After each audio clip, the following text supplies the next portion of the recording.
श्री राम वाल्मीकि संवाद। सुंदर वन, तालाब और पर्वत देखते हुए प्रभु श्री रामचंद्र जी वाल्मीकि जी के आश्रम में आए। श्री रामचंद्र जी ने देखा कि मुनि का निवास स्थान बहुत सुंदर है, जहां सुंदर पर्वत, वन और पवित्र जल है। सरोवरों में कमल और वनों में वृक्ष फूल रहे हैं और मकरंद रस में मस्त हुए भौंरे सुंदर गुंजार कर रहे हैं। बहुत से पक्षी और पशु कोलाहल कर रहे हैं और वैर से रहित होकर प्रसन्न मन से विचर रहे हैं। पवित्र और सुंदर आश्रम को देखकर कमल नयन श्री रामचंद्र जी हर्षित हुए। रघु श्रेष्ठ श्री राम जी का आगमन सुनकर मुनि वाल्मीकि जी उन्हें लेने के लिए आगे आए। श्री रामचंद्र जी ने मुनि को दंडवत किया। विप्र श्रेष्ठ मुनि ने उन्हें आशीर्वाद दिया। श्री रामचंद्र जी की छवि देखकर मुनि के नेत्र शीतल हो गए। सम्मान पूर्वक मुनि उन्हें आश्रम में ले आए। श्रेष्ठ मुनि वाल्मीकि जी ने प्राणप्रिय अतिथियों को पाकर उनके लिए मधुर कंद, मूल और फल मंगवाए। श्री सीता जी, लक्ष्मण जी और रामचंद्र जी ने फलों को खाया। तब मुनि ने उनको विश्राम करने के लिए सुंदर स्थान बतला दिए। यक्षी नौ से पास मुनि श्री राम जी के पास बैठे हैं और उनकी मंगल मूर्ति को नेत्रों से देखकर वाल्मीकि जी के मन में बड़ा भारी आनंद हो रहा है। तब श्री रघुनाथ जी कमल सदृश हाथों को जोड़कर कानों को सुख देने वाले मधुर वचन बोले। हे मुनिनाथ, आप त्रिकालदर्शी हैं। संपूर्ण विश्व आपके लिए हथेली पर रखे हुए बेर के समान है। प्रभु श्री रामचंद्र जी ने ऐसा कहकर फिर जिस जिस प्रकार से रानी कैकेयी ने वनवास दिया, वह सब कथा विस्तार से सुनाई और कहा, हे प्रभु, पिता की आज्ञा का पालन, माता का हित और भरत जैसे स्नेही एवं धर्मात्मा भाई का राजा होना और फिर मुझे आपके दर्शन होना, यह सब मेरे पुण्यों का प्रभाव है। हे मुनिराज, आपके चरणों का दर्शन करने से आज हमारे सब पुण्य सफल हो गए। हमें सारे पुण्यों का फल मिल गया। अब जहां आपकी आज्ञा हो और जहां कोई भी मुनि उद्वेग को प्राप्त न हो, क्योंकि जिनसे मुनि और तपस्वी दुख पाते हैं, वे राजा बिना अग्नि के ही अपने दुष्ट कर्मों से ही जलकर भस्म हो जाते हैं। ब्राह्मणों का संतोष सब मंगलों की जड़ है और भूदेव ब्राह्मणों का क्रोध करोड़ों कुलों को भस्म कर देता है। ऐसा हृदय में समझकर वह स्थान बतलाइए जहां मैं लक्ष्मण और सीता सहित जाऊं और वहां सुंदर पत्तों और घास की कुटी बनाकर, हे दयालु, कुछ समय निवास करूं।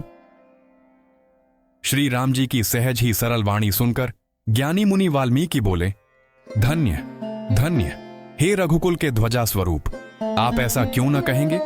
आप सदैव वेद की मर्यादा का पालन रक्षण करते हैं।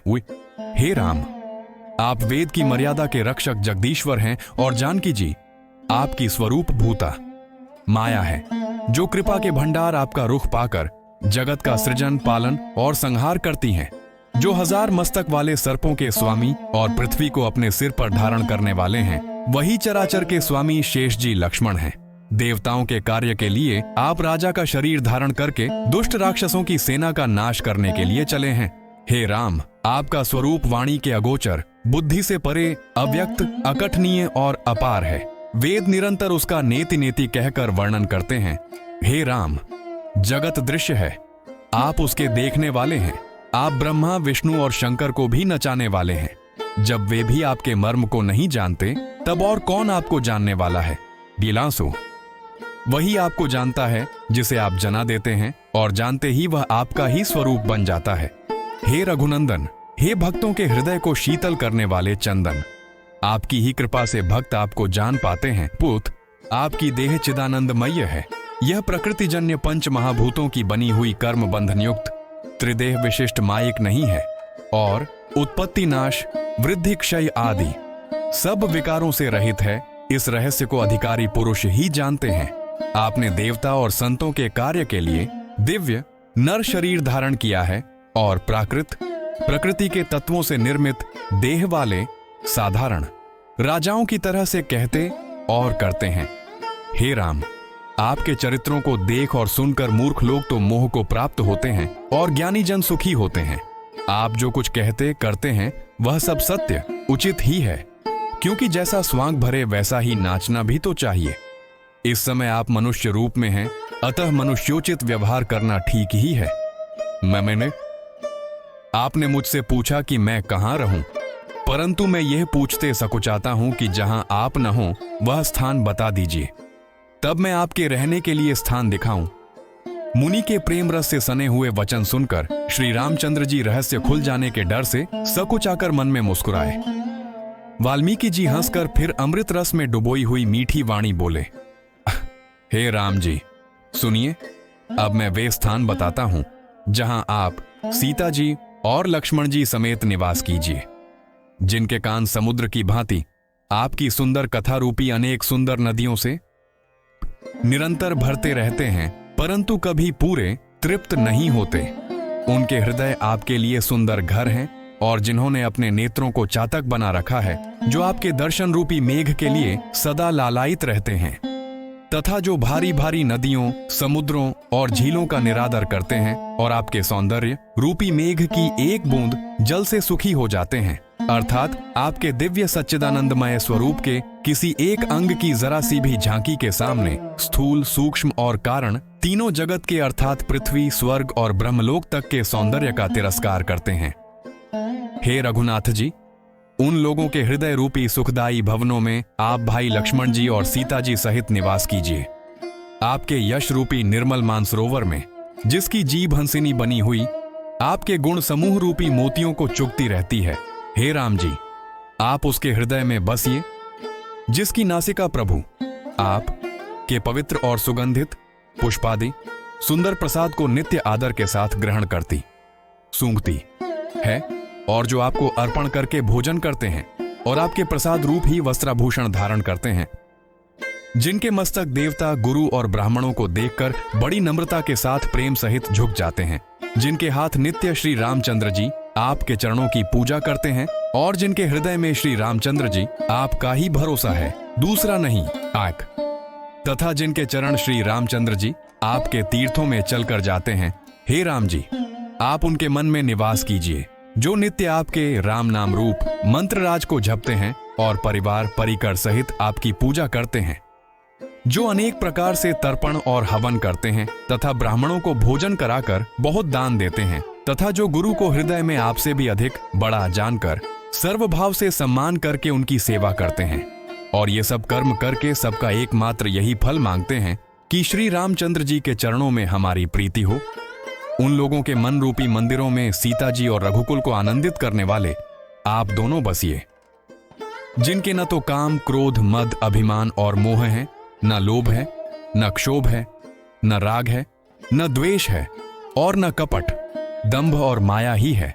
हे रघुराज, आप उनके हृदय में निवास कीजिए, जो सबके प्रिय और सबका हित करने वाले हैं, जिन्हें दुख और सुख तथा प्रशंसा, बढ़ाई और गाली, निंदा समान है, जो विचार कर सत्य और प्रिय वचन बोलते हैं तथा जो जागते सोते आपकी ही शरण है, और आपको छोड़कर जिनके दूसरे कोई गति आश्रय नहीं है, हे राम जी, आप उनके मन में बसिए, जो पराई स्त्री को जन्म देने वाली माता के समान जानते हैं और पराया धन जिन्हें विष से भी भारी विष है, जो दूसरे की संपत्ति देखकर हर्षित होते हैं और दूसरे की विपत्ति देखकर विशेष रूप से दुखी होते हैं, और हे राम जी, जिन्हें आप प्राणों के समान प्यारे हैं, उनके मन आपके रहने योग्य शुभ भवन है, हे तात, जिनके स्वामी, सखा, पिता, माता और गुरु सब कुछ आप ही हैं, उनके मन रूपी मंदिर में सीता सहित आप दोनों भाई निवास कीजिए, जो अवगुणों को छोड़कर सबके गुणों को ग्रहण करते हैं,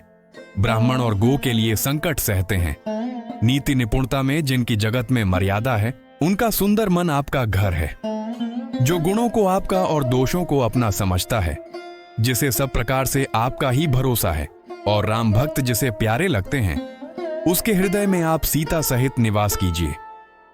जाति, पांति, धन, धर्म, बढ़ाई, प्यारा परिवार और सुख देने वाला घर, सबको छोड़कर जो केवल आपको ही हृदय में धारण किए रहता है, हे रघुनाथ जी, आप उसके हृदय में रहिए।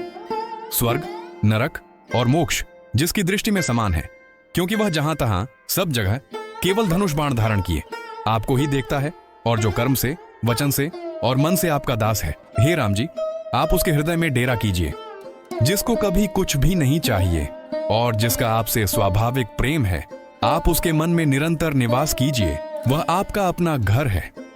इस प्रकार मुनि श्रेष्ठ वाल्मीकि जी ने श्री रामचंद्र जी को घर दिखाए। उनके प्रेमपूर्ण वचन श्री राम जी के मन को अच्छे लगे। फिर मुनि ने कहा, हे सूर्यकुल के स्वामी, सुनिए, अब मैं इस समय के लिए सुखदायक आश्रम कहता हूं, निवास स्थान बतलाता हूं। वैसी आप चित्रकूट पर्वत पर निवास कीजिए। वहां आपके लिए सब प्रकार की सुविधा है।